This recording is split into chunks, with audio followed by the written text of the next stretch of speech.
Good morning, everybody, and happy Tuesday. I've got a couple little friends here with me today.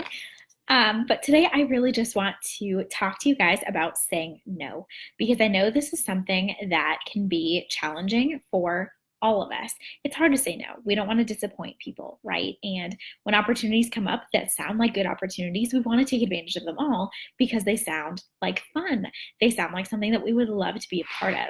But we can't be a part of everything, right? We all have finite, limited amounts of time and energy, and we can't be invested in everything. It's just not possible. As much as we want it to be possible, it's just not possible.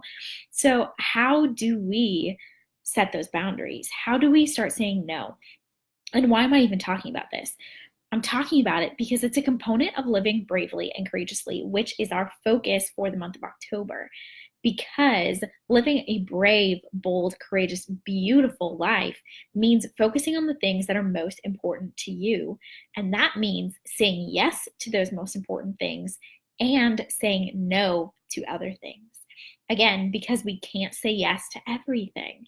We can't say yes to all the sports, all the extracurricular activities, all of our own hobbies, all the work, all the projects, all the volunteer opportunities, all the family things, all the friend things. We can't say yes to all of it because we just don't have enough time or energy.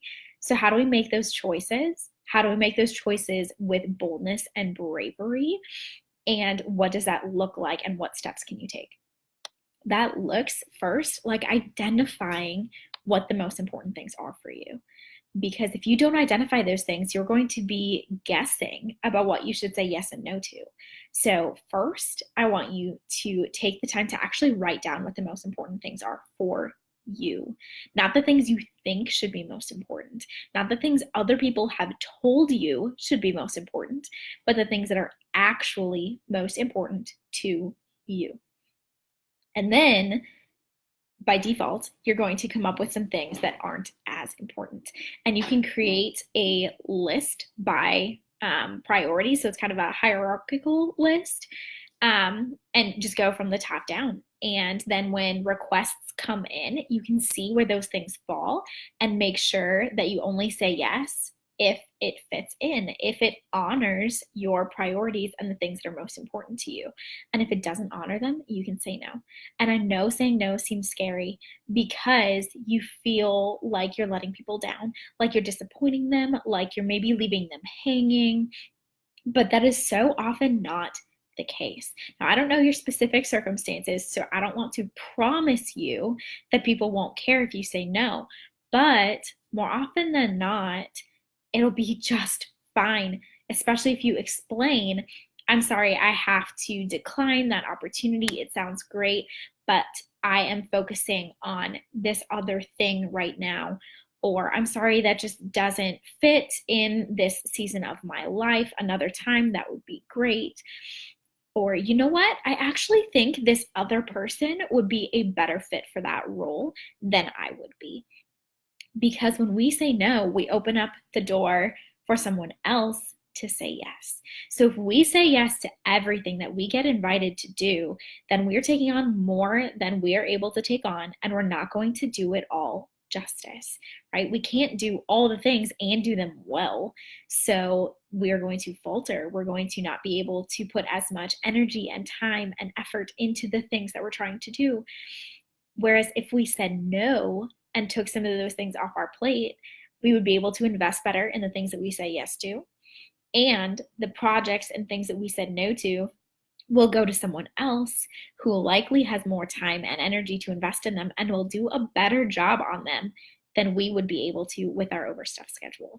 So keep that in mind. When you say no, it doesn't mean that it's going to go undone. It doesn't mean that no one's going to fill that position or do that work or fill that role.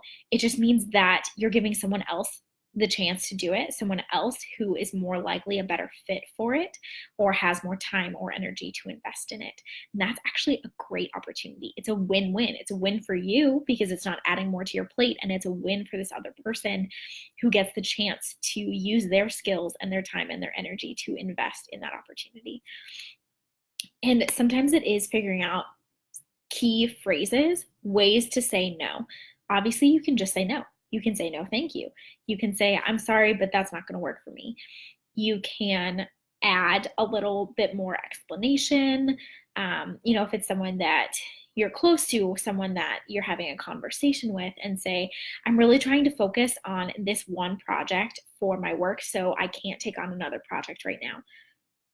Or I'm trying to reserve this specific time for time with my family, and this project would require that time, and I'm not willing to give that up right now because my family is my priority. Or saying, this is what I'm focusing on, these are my goals, and that conflicts with the goals that I'm pursuing right now.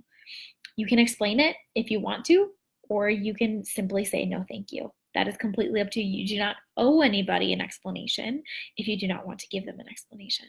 And sometimes this just takes practice. So practice saying no to people. Maybe start with some of the small things. Start with, that relative of relatives get together that you can't make it to, or just would be really stressed about trying to fit into your weekend plans.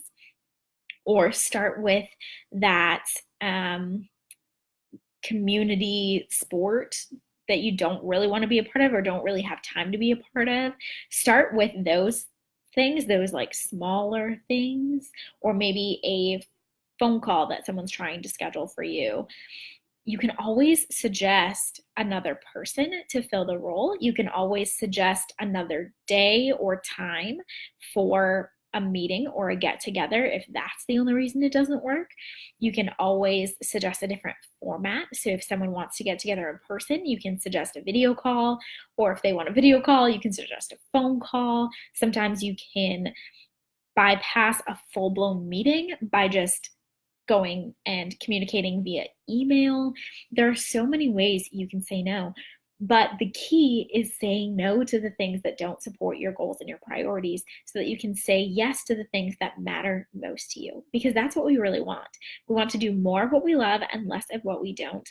We want to live boldly and bravely. We want to live abundant, wholehearted lives.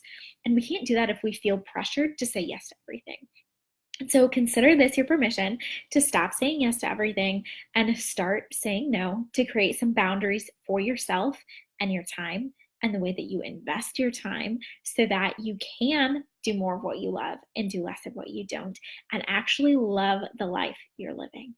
So set those boundaries. Let me know in the comments what one thing you're going to start saying no to this week, because I'm so excited for you to start putting those boundaries in place and start being able to say yes more often to the things that you love doing and the things that are most important to you. So let me know, and I will talk to you guys again soon. Bye.